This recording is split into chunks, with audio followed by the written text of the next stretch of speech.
Deadpool 2. Random Rockers.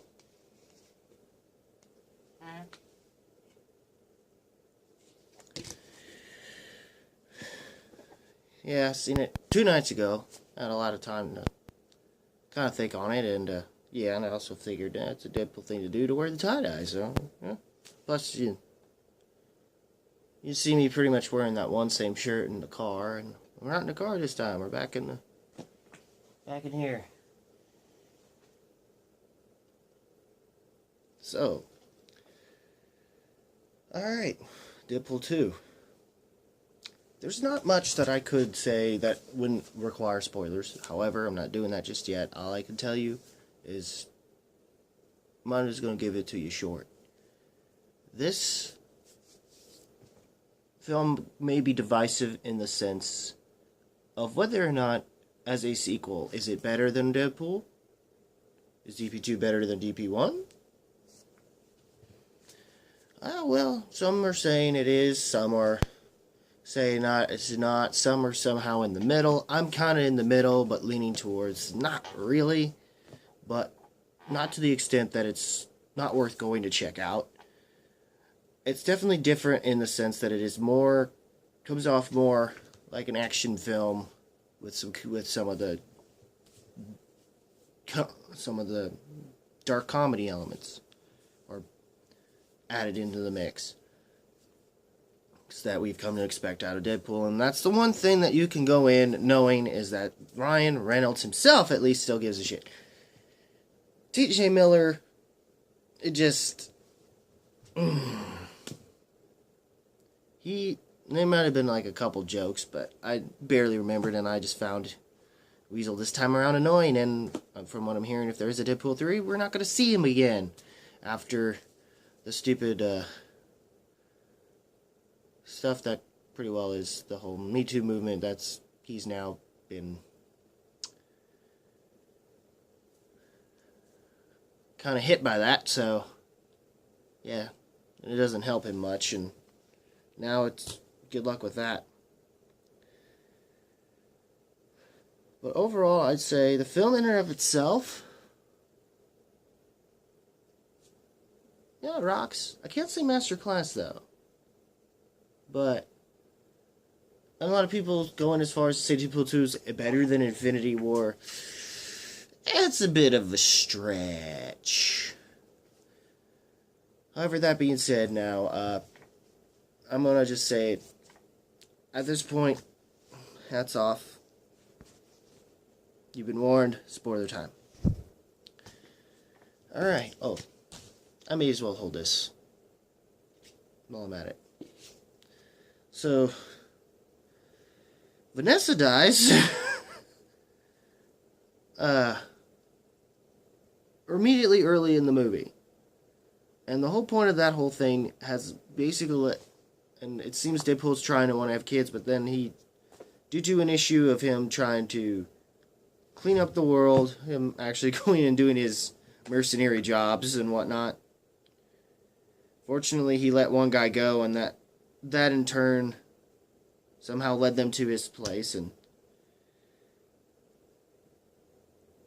resulted in her death.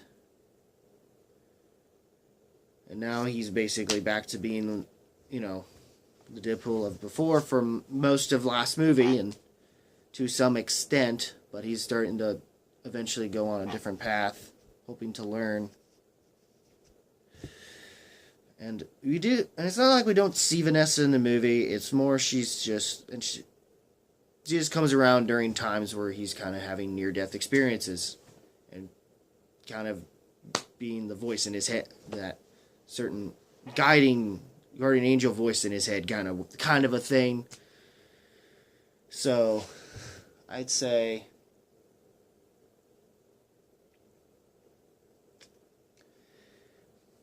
that was something, but I think that the internet already spoiled this, but honestly, if you haven't been spoiled this, you'd been fine, and that was the fact that one of the guys that is in the prison is Juggernaut. And this is the CGI Juggernaut, but for some reason, in a topsy-turvy turtle kind of Ninja Turtle type of way. How the original in the 1990s animatronic versions were far better than what we got from the recent films with the CGI versions of them, which were Michael Bayified atrocious. That isn't the case. It's the other way around here, because especially for anyone who last we seen Juggernaut was X-Men 3. That was not even comic book accurate, and the whole point of that was so we could hear him say, "I'm the Juggernaut, bitch." That wasn't really that. That's it. Fuck you, Ratner. I'm almost at this point. I'm glad we don't have to deal with you anymore.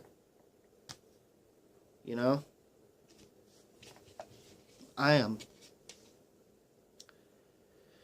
Oh, and I kind of figured this, despite the way the trailers give you. Cable isn't so much the bad guy, even though they give him that Terminator treatment. Speaking of that, when he comes in, there's two rednecks before he takes the truck or whatever. And the two rednecks are actually being played by Alan Tudyk. That's where Miranda Bachran's pole comes in, using her Firefly pole. And the other one, you barely know much of, even with a not-so-great fat gut, fake-looking fat gut, is Matt Damon. So, yes, and there are plenty of cameos. And one that was never mentioned in the trailers, The Vanisher. And The Vanisher, as it turned out, and the whole X-Force build-up that they showed you, you can, with the exception of Domino, that was, nope. Yeah, they all dead.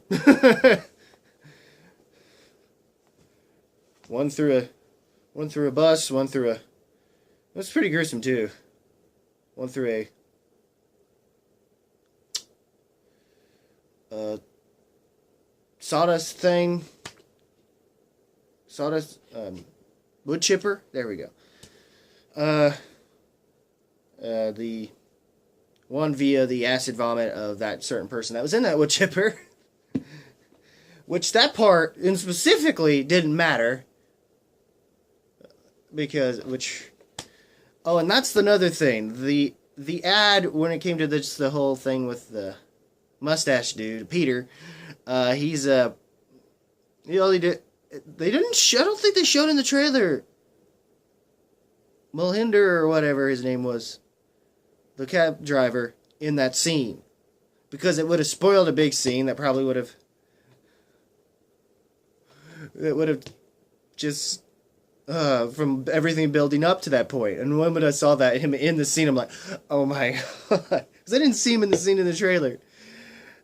And that was just because he's been trying to get on board with the team thing or whatever, and they just blow him off the whole time because he don't have powers. And they let freaking Peter in, and he doesn't have powers just because he saw the ad.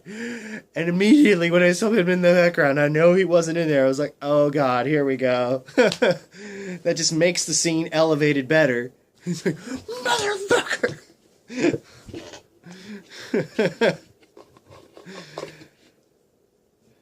You do get some laughs, but it's very more emotionally driven. I feel like I gained a little bit more of an emotionally driven vibe out of it than the last film. I mean, you go along with it because for obvious build-up reasons through the relationship that started between Will Wade and Vanessa. And this time around, this film just relied on the build-up from that film just to kind of get you involved in it. And the whole thing with the Ashes song from Celine Dion, the whole point is using that for the opening cred scene that is clearly making fun of the James Bond cred scenes, more specifically the recent Spectre. The way it looked, it was just hilarious. And then just kind of making fun of the whole fact of what just happened earlier in the earlier scenes.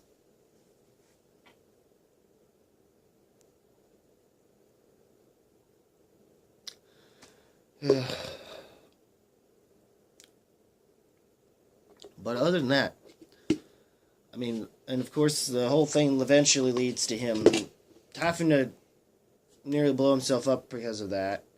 Him joining the X-Men. Him kind of trying to join the X-Men, meeting up with this one kid named Russell, who happens to be Fire Fist.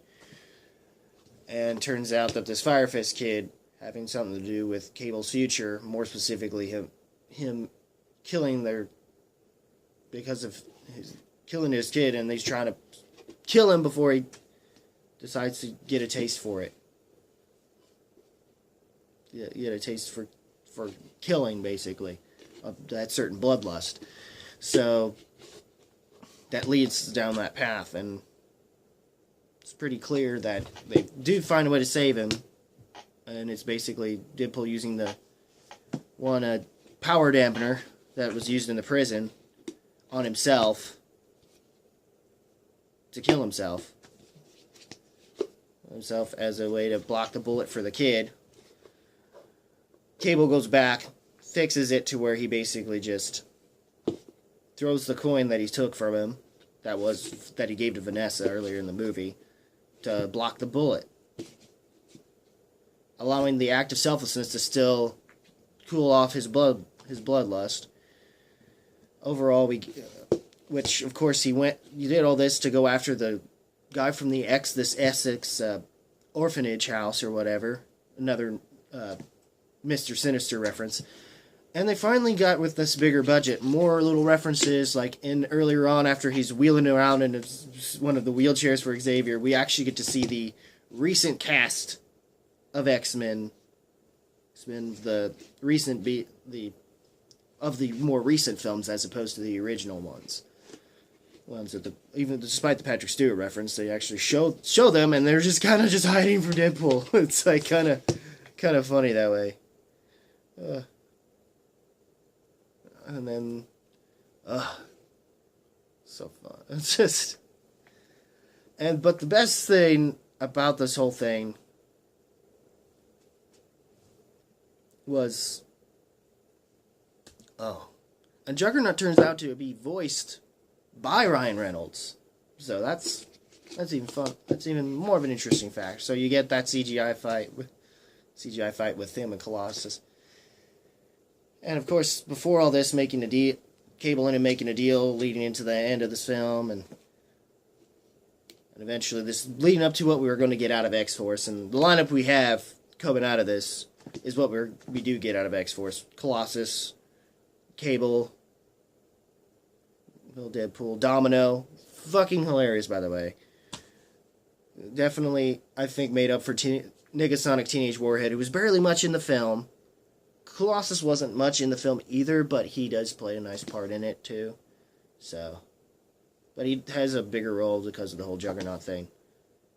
And he chooses to fight dirty this time around. And it was fun to see, so. Yeah, and then there's... Whew. I can't believe it, dude. It's just... And he uses his last time thing to save Deadpool, by the way. And then they have Negasonic Teenage Warhead and Yuki fix it. The whole running joke with Yuki with him not even remembering Negasonic Teenage Warhead, just saying, "Hey, Yuki." With Deadpool, I was like, and he's so covered, his suit's so covered, blackened up, it's meant to basically look kind of gray, like his X-Force suit. So... there's that. I'm not sure if they're going to keep that suit that way for the X-Force movie or not. Because if so, that'd be hilarious, but... we shall see on that. But... as far as... man. The time thing was funnier at the end. Where we get to see...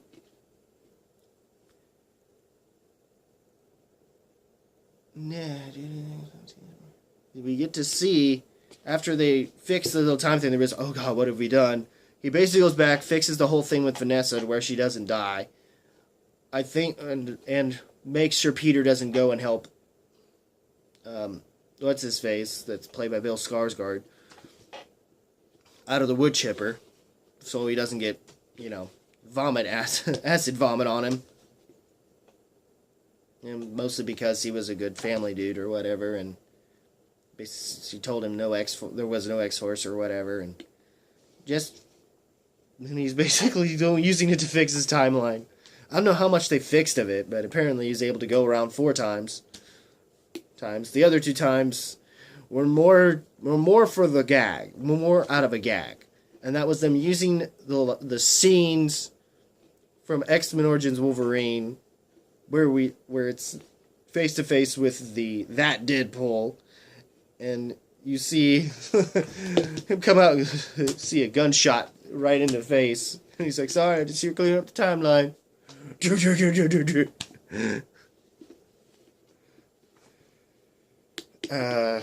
Then decides to shoot Ryan Reynolds before he decides to sign the contract for Green Lantern.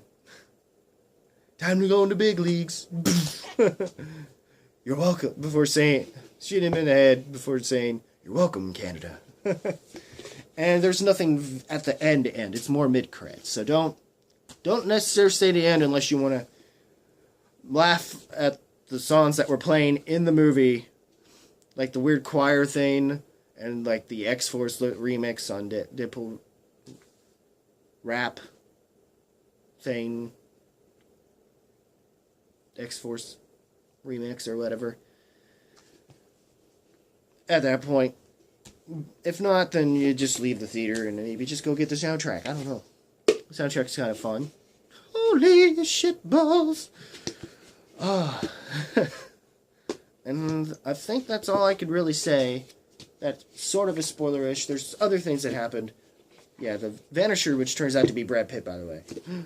Because he was one of the guys that was in the running for Cable, and he just knew the guy that directed this pretty much, and used that to his advantage to get something out of it. So that was kind of fun. Juggernaut was one of the better ones, and I think anyone who's upset with what happened in Last Stand are definitely going to enjoy Juggernaut here, and even the references he made fixes everything. Basically, yes, and the whole thing with Fire Fist, him finally learning the value of family, to some extent, though, despite the time thing seeming like he may not have, but he really did. It's just, he kind of has, and especially some of the things he had said when he saved Vanessa, so, and of course saving Peter in the process. So, yeah, that's about it. Overall, what did you guys think of Deadpool 2? Did you like it better than the first? Did you not like it better than the first? Did you meet somewhere in the middle, like I kind of sort of did, but leaning on one side or the other somehow, to a degree? Leave a comment below, let me know, and as always, guys, keep it random, keep it real, keep it rocking, and I'll see you in the next video. Take care, y'all.